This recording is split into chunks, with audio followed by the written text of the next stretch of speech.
Habang naglalakad si Sakura sa kalye para hanapin si Naruto, nakita niya itong tinutukso si Sora. Biglang nagka-power outage sa Konoha Gear at natakot si Tsunade na baka may kalokohan kaya't hindi siya makakuha ng sagot mula sa power station. Agad niyang ipinasa sa Stage 2 security threat ang buong nayon. Pumunta si Sakura sa opisina ni Tsunade at doon niya nalaman na inatake siya ni Sora kaya't pinakiusapan siya ni Tsunade na gawin ang tungkulin niya bilang medical nin at gamutin ang mga sugatang shinobi. Si Furido at ang kanyang grupo ay nagsimula ng sumalakay sa nayon. Si Fudo ay gumamit ng Earth Release Rock Lodging Destruction Technique para ipasok ang mga Konohanin sa mga kuweba at patayin sila. Iniulat ni Shizune kay Tsunade na under attack na ang nayon. Pinatawag ni Tsunade ang mga Chunin at Jonin ng nayon at sinabi na ngayon ay Stage 1 security threat na ang sitwasyon. Ipinadala niya ang mga squad sa iba't ibang parte ng nayon at pinaalam kay Asuma na si Sora ay sinubukang patayin siya at tinutugis siya ni Naruto. Agad tumungo si Asuma upang hanapin silang dalawa. Sa main gate ng nayon, ginamit ni Fuan ang Altering Terrain Diagram Scroll para gawin ang Barrier Gate 5 Seals Technique, Castle Closing 8 Gates, na nagdulot ng 4 na malalaking gate sa Hilaga, Timog, Silangan, at Kanlurang Gate. Ang barrier na ito ay nagpapahintulot kay Furido, Fudo, Fuka, at iba pa na makapasok at makalabas habang tinatrap ang mga tao sa loob. Napansin ni Abiso ang barrier at inatasan ng Team Abiso ng kanilang unang i-rank mission ang ilikas ang mga tao papunta sa isang ligtas na lugar. Sinabi ni Furido sa mga shinobi ng Konoha na tanging isang hari lang ang pwedeng maghari sa Land of Fire at ang tunay na hari ay ang Fire Daimyo. Handang-handa siya na patayin ng Hokage at ang mga shinobi ng Konoha kahit pa madamay ang mga ito sa laban. Gumamit si Fudo ng Earth Release Mutability para magbuo ng malaking bato at itaas ito sa main gate. Pinagsama nila ni Furido ang Earth Release Resurrection Technique Corpse Oil para buhayin ang mga patay na shinobi at gawing kalaban ng Konoha. Samantala, naabutan ni Naruto si Sora at tinanong kung bakit niya inatake si Tsunade. Sinabi ni Sora na pinilit siyang patayin ni Tsunade kaya't gumanti na siya bago pa siya patayin. Hindi makapaniwala si Naruto na gagawin ito ni Tsunade at ang kanilang laban ay naputol nang dumating si Asuma. Nang tanungin ni Asuma ang parehong tanong, sumagot si Sora na gusto lang niyang pabagsakin ang hari ng Konoha. Ang paggamit ni Sora ng salitang hari ay nagpaalala kay Asuma sa mga sinabi ni Kazuma.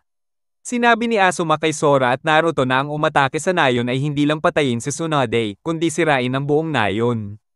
Umalis si Asuma para tumulong sa laban sa border at si Sora, na hindi na maintindihan ang mga layunin, ay tumakas. Si Naruto ay sumunod kay Sora ayon na rin sa hiling ni Asuma. Sa power station, ginagamit ang kuryente para mag-charge ng mga kabaong na naglalaman ng 4 na Guardian Ninja. Nalaman ng Team Asuma na ang mga muling binuhay na mga katawan na nakakalaban sa kanila ay mga mula sa Kohaku Clan at mga mamamayan ng mga nayon na inatake ng 4 man team ni Furido. Samantala, si Shikamaru ay nasa isang meeting kasama si Tsunade at Shizune upang pag-usapan ang mga hakbang pangdepensa. Sinabi ni Asuma sa Team Abiso na magpadala ng mga shinobi na may ranggong Chunin pataas papunta sa power station at agad siyang nagtungo doon. Pagdating niya, natagpuan niya ang mga muling binuhay na katawan ni Nakitan, Noma, To, at Seito, ang 4 na pinakamalakas na miyembro ng 12 Guardian Ninja. Hindi tulad ng mga miyembro ng Kohaku Clan, ang 4 na ito ay ganap na muling nabuhay, kasama ang kanilang orihinal na personalidad at kakayahan, bagaman pilit pa rin nilang sinusunod ang mga utos ng kanilang caster. Sumama sina Yamato at Sakura kay Asuma sa power station at sinabi ni Asuma sa kanila na ang 4 ay ginagamit ang limelight, isang teknik na nagdudulot ng kumpletong pagkasira sa isang limitadong lugar. Sinabi ni Asuma na kailangan nilang pigilan ang bawat isa sa mga ito mula makarating sa kanilang direksyon at ipinangako niyang siya ang haharap kay Kitan. Habang nangyayari ito, nahabol ni Naruto si Sora at tinanong kung bakit nais nitong patayin si Tsunade at bakit siya kasama sa mga umatake sa nayon. Sinabi ni Sora na gusto lang niyang pabagsakin ng Hokage ng Konoha dahil naniniwala siyang ang 3rd Hokage ang nag-utos kay Asuma na patayin si Kazuma, ang tatay ni Sora. Nagdesisyon si Sora na tumakas muli. Ngunit bago makasunod si Naruto, hinarang siya ni Fuka na gustong ipagpatuloy ang kanilang laban. Nagtatakang tinrap ni Fuan si Sakura, ngunit ipinakita ang pagkainis sa paghuli ng isang babae at tinanong kung nasaan si Sai. Si Fudo naman ay nahuli si Yamato at pagkatapos magtakip ng rock armor, pinukpok ang captain gamit ang kanyang chakra-enhanced strength. Sa labas ng nayon, nakatagpo si Sora kay Furido na kinumpirma na susunugin nila ang Konoha para sa kapakinabangan ng Land of Fire na ikinagulat ni Sora. Ang mga shinobi ng Konoha ay patuloy na lumalaban sa mga muling binuhay na mga katawan na umaatake sa kanila.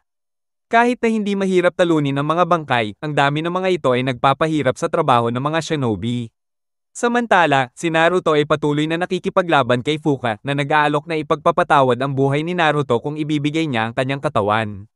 Habang nakabitin si Naruto sa bubong, tumanggi siya, kaya ginamit ni Fuka ang kanyang lightning release, lightning rod technique upang sokmang mapagod si Naruto at magmukhang namatay siya. Pero nagawang mailigtas ni Naruto ang sarili gamit ang kanyang shadow clone technique at sinabi sa kanya na wala siyang oras para sa kanya ngayon. Sagot ni Fuka, ginamit ang kanyang earth release, mud spore at water release, snake's mouth para gumawa ng mudslide na tumama kay Naruto at itinapon siya mula sa bubong. Sa ilalim ng lupa, si Sakura ay natrap sa isang yungib ni Fuan. Nang hawakan niya ang mga pader, nakasalubong siya ng mga laso na insekto na bumalat sa kanya. Nang magising siya, nakita niya si Naruto na nakayuko sa kanya, pero Naruto ay tinangkang saksakin siya gamit ang kanay. Tumakbo siya, at ang mga Naruto ay nahati sa tatlo at isa sa kanila ay parang sumaksak sa kanya. Pagkatapos, pinakawalan ni Fuan ang kanyang genjutsu at inihanda na tapusin si Sakura na wala ng malay, pero ginamit ni Sakura ang body replacement technique. Gamit ang kanyang chakra-enhanced strength, binigwasan niya si Fuan at pinadala siya sa isang puno. Sinabi ni Sakura na naaalala niya kung paano ginagamit ni Fuan ang lason bago patumbahin ang kalaban. Kaya't naghanda siya gamit ang antidote.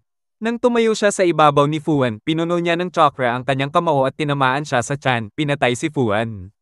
Nang mamatay si Fuan at tinawag ang Barrier Gate 5 Seals Technique, Castle Closing 8 Gates, nagdulot ito ng pag-urong ng mga pader sa paligid ng Konoha. Sa opisina ni Tsunade, sinabi ni Shikamaru na hindi siya makakapag-isip ng hakbang pangdepensa kung hindi siya nasa harapan ng laban. Habang nakasalubong si Ino, nagpunta sila sa main gates kung saan narinig nila si Choji na nagsasabi sa iba na tapos na ang trabaho ng pumatay sa caster ng barrier, at oras na para gawin nila ang kanilang bahagi. Tinanong ni Shikamaru ang lahat kung may sapat ba silang chakra, at gumawa siya ng estratehiya para mabilis na matalo ang mga muling binuhay na katawan. Sa power station, tinrap ni Kitan si Asuma gamit ang kanyang lightning release, thunder binding upang pigilan siya ng hindi pinapatay. Hindi makalabas si Asuma dahil sa kuryente na dumadaloy sa mga pader. Sa ibang bahagi ng nayon, si Yamato ay iwasan ng mga atake ni Fudo. Gamit ang kanyang rock armor, tinangka ni Fudo na tamaan si Yamato, pero patuloy lang si Yamato sa pag-iwas. Gumamit si Yamato ng kanyang earth release, earth flow spears upang gumawa ng mga matutulis na spike para itusok si Fudo. Ngunit binanggalang ito ni Fudo. Nang ginamit ni Yamato si Fudo para gawing malambot ang lupa, ginamit ni Yamato ang water release, tearing torrent upang lumikha ng malakas na agos ng tubig na nalunod si Fudo sa malambot na lupa. Habang nahihirapan si Fudo na makawala, ginamit ni Yamato ang wood release, Tribine Flourishing Burial upang pigilan at pisilin si Fudo hanggang mamatay siya. Sa main gate, pinagamit ni Shikamaru kay Choji ang kanyang multi-size technique at pagkatapos ang human bullet tank technique para dumaan at wasakin ang ilang muling binuhay na katawan. Inutusan din niya si Lee na gamitin ang taijutsu upang gumawa ng malakas na aipo-aipo na sumipsip sa mga bangkay, at inihanda na ipag-amit kay Kiba at Akamaru ang kanilang fang-passing fang upang tapusin ang iba pa. Pero nagulat sila nang ang mga katawan ay naging abo dahil pinatay na si Fudo, ang kanilang caster. Sa labas ng nayon, sinabi ni Furido kay Sora na lahat ng tao sa Konoha ay kailangang mamatay dahil tapat sila sa kanilang hari, ang Hokage. Itinutok ni Sora ang kanyang chakra-enhanced triple-bladed claw sa leeg ni Furido upang protektahan ang nayon, ngunit nakaiwas si Furido at ginamit ang kanyang tungkod upang hilahin si Sora pababa sa lupa. Pinagsabihan ni Furido si Sora dahil ipinakita niya ang kahinaan kay Konoha na nagpapakita ng malasakit sa kanya, at pagkatapos ay pinagbabatok siya gamit ang kanyang tungkod. Patuloy ang laban ni Naruto kay Fuka. Gamit ang kanay, nagawa niyang putulin ang braso ni Fuka. Pero gamit ang kanyang color course change technique, parang gumaling agad ang mga sugat niya. Ginamit ni Fuka ang lightning release, lightning rod para dalhin si Naruto sa kuryente at tapusin siya. Pero, biglang tinamaan siya ng dalawang Naruto Shadow clones na gumamit ng Rasengan. Nawasak ang katawan ni Fuka sa lakas ng Rasengan, pero nabuhay pa siya na para bang tuyot na. Ginamit ulit ni Fuka ang color course change para balikan ang kabataan niya. Nang magalit si Fuka, tinanggal niya ang Shadow Clone gamit ang Earth Release, Rock Pillar Spears at nagplanong tapusin ang tunay na Naruto gamit ang Water Release, Stormy Blockade na nagdala ng isang malaking baha. Pinawi ng tubig ang lahat ng mga Shadow Clone ni Naruto, kaya't ang natira na lang ay ang tunay na Naruto. Tumalon si Naruto para umiwas sa mga lightning release ni Fuka, pero nagulat siya nang gumamit siya ng Earth Release, Mud Spore para maglunsad ulit ng Mudslide. Naisip ni Naruto na ginagamit ni Fuka ang iba't ibang katawan at bawat katawan ay may iba't ibang chakra affinity. Nang maputol niya si Fuka, lumipat siya sa katawan na may Earth Chakra, kaya't nakikita ni Naruto ang dahilan ng mga paghilom ng sugat. Nagulat si Fuka sa mga ideya ni Naruto pero sinabi niyang wala nang silbi iyon at kailangan niyang patayin siya para hindi maibulgar ang kanyang lihim. Habang hinahalikan siya ni Fuka para kunin ang Wind Release Chakra at katawan ni Naruto, naisip ni Naruto na parang hindi niya alintana ang pinsala sa katawan niya, kundi ang buhok lang. Nalaman ni Naruto ang kahinaan ni Fuka, kaya't hinailan niya ang buhok nito at pinunit ito. Galit na galit si Fuka at sinubukang atali siya gamit ang buhok pero naalala ni Naruto ang pagsasanay niya sa Wind Chakra at ginamit lang ang kanyang mga kamay para punitin ang buhok ni Fuka. Habang ang katawan ni Fuka ay natutunaw at ang buhok lang ang natira, nagsimulang magtakip ang buhok ng kaluluwa niya. Tumakbo si Fuka patungo kay Naruto, pero gumamit ng Shadow Clone si Naruto at tinamaan ang kaluluwa na nakapaloob sa buhok gamit ang Rasengan, kaya't namatay si Fuka. Samantala sa Power Station, ginamit ni Asuma ang kanyang Chakra Blades at Wind Release, Verdant Mountain Gale para putulin ang Lightning Release, Thunder Binding na nagpapabilanggo sa kanya. Nahanap niya si Kitan at pinatay ito bago pa makapag-gamit ng Limelight ability. Sa labas ng nayon, ikinukwento ni Furido kay Sora ang kwento ng Nine-Tailed Fox at ang pag-atake nito sa Konoha halos 15 taon na ang nakakaraan, at kung paano ang 4th Hokage ay pinigil ang kaluluwa ng Fox sa isang sanggol para maging Jinchuriki ng Konoha. Ipinahayag ni Furido na ang chakra ng demonyong Fox ay kinuha ng ibang tao at pagkatapos ng 5 taon, nilagay ito sa isang batang si Sora, kaya't naging Pseudo Jinchuriki siya. Nang makita ni Furido na patay na si Kitan, tinapos na niya ang jutsu sa 3 iba pa, kaya't pinatay silang muli. Pagkatapos, ginamit ni Furido ang 5 Elements on Seal para ilabas ang natirang chakra ng Fox sa katawan ni Sora. Si Naruto, na nakaramdam ng mental na koneksyon kay Sora kanina, ay mabilis na nagtungo sa direksyon ni Sora at nagulat nang makita ang chakra ng Fox sa tuktok ng mga puno. Si Asuma naman, na naisip na gagamitin si Sora sa isang atake, ay nagtungo rin sa parehong direksyon. Dumating si Naruto at Asuma sa tamang oras para makita si Sora na tinatanggap na ang kalikasan ng Nine-Tailed Fox. Napansin ni Asuma na si Furido pala ay ang tunay na ama ni Sora, si Kazuma, na akala niya ay napatay na niya noong mga nakaraang taon. Ipinaliwanag ni Kazuma kay Naruto na ang ilan sa chakra ng Nine-Tails ay nakapasok at naisalang sa katawan ni Sora, at ngayon na nabuksan ang seal, sinisimulan na ng chakra ng Fox na sakupin ang katawan ni Sora, bahagi ito ng plano ni Kazuma na magpadala ng mini Nine-Tails sa Konoha. Dumating din sina Sakura at Yamato na nagulat nang makita si Sora na may suot na Nine-Tails cloak. Habang nagsisimula ang laban ni Asuma at Kazuma, sinusubukan ni Naruto na makiramay kay Sora, pero ginamit ni Sora ang kanyang roar laban kay Sakura. Pinrotektahan siya ni Naruto at sinabi kay Sora na ginamit niya ang kapangyarihan ng Nine-Tails dati para saktan si Sakura, at hindi niya hahayaan mangyari ulit yon. Ginamit ni Yamato ang Wood Release para sugpuin si Sora, pero hindi niya ito kayang pigilan dahil wala si Sora ng necklace ng First Hokage. Pumasok si Sora sa kanyang one-tailed form, pero dumating ang Team Asuma sa huling segundo, kung saan ginamit ni Shikamaru ang Shadow Imitation Technique para pigilan si Sora. Inutusan niya si Choji na gamitin ang Partial Multi-Size Technique para hawakan si Sora. Sinabi ni Naruto kay Sora na hindi niya papayag ang gamitin ni Sora ang kanilang kapangyarihan para sa masama. Nang tanungin ni Sora kung ano ang ibig niyang sabihin, ipinaliwanag ni Naruto na siya ang Jinchuriki ng Nine-Tailed Fox. Hindi naniwala si Sora, sinasabi niyang ang mga may tailed beast na espiritu sa kanilang katawan ay para lang sa mga outcast, at tinanong kung paano magkakaroon ng mga kaibigan si Naruto. Ipinaliwanag ni Naruto na nung bata pa siya, katulad siya ni Sora, tinatanggap lang ang mga galit at pang-iinsulto ng mga matatanda, pero laging gumagawa siya ng kalokohan para makuha ang atensyon at para makalimutan ang lungkot, at sa proseso, nakahanap siya ng mga kaibigan. Nang umiyak si Sora at sinabing wala siyang kaibigan, sinabi ni Naruto na sila at ang iba pa ay mga kaibigan niya.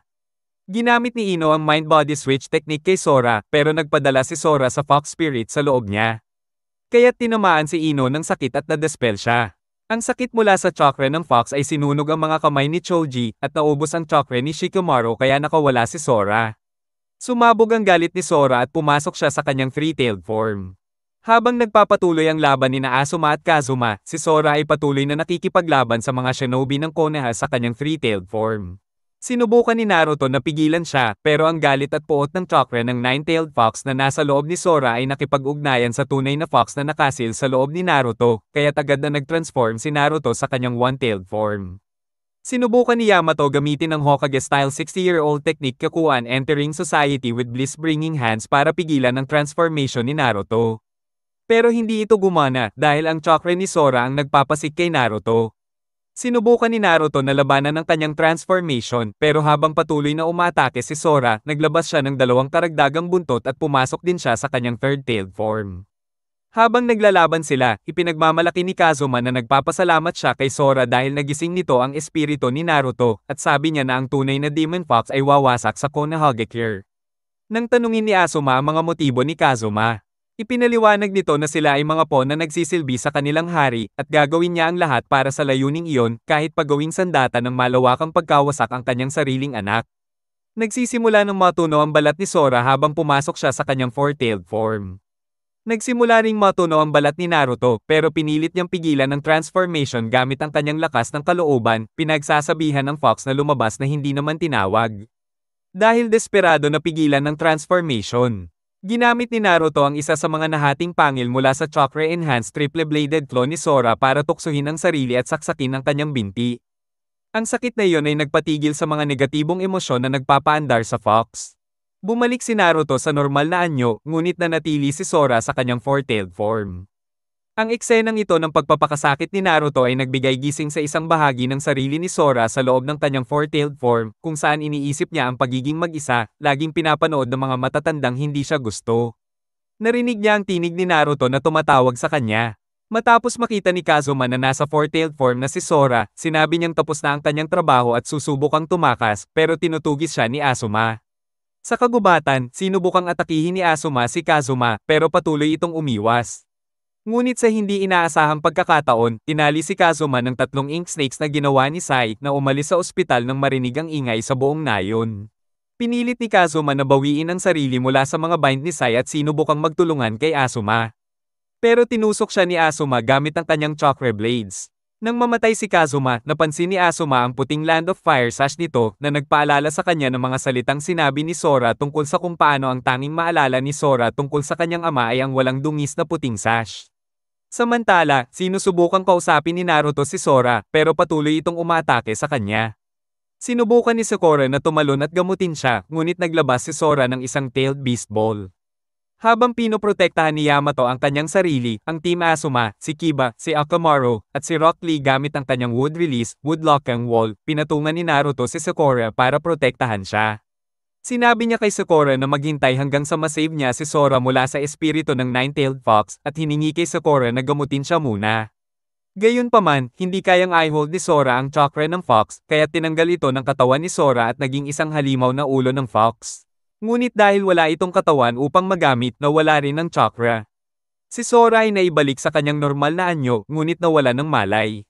Sinubukan ni Naruto na gisingin siya, at narinig ni Sora si Naruto at naaalala ang kanilang mga pag-uusap. Nang magising si Sora, sinabi ni Naruto na maaari na siyang umuwi. Sinabi ni Sora na wala siyang tahanan, at sinabi ni Naruto na ang Konoha na ang bagong tahanan niya, puno ng mga bagong kaibigan.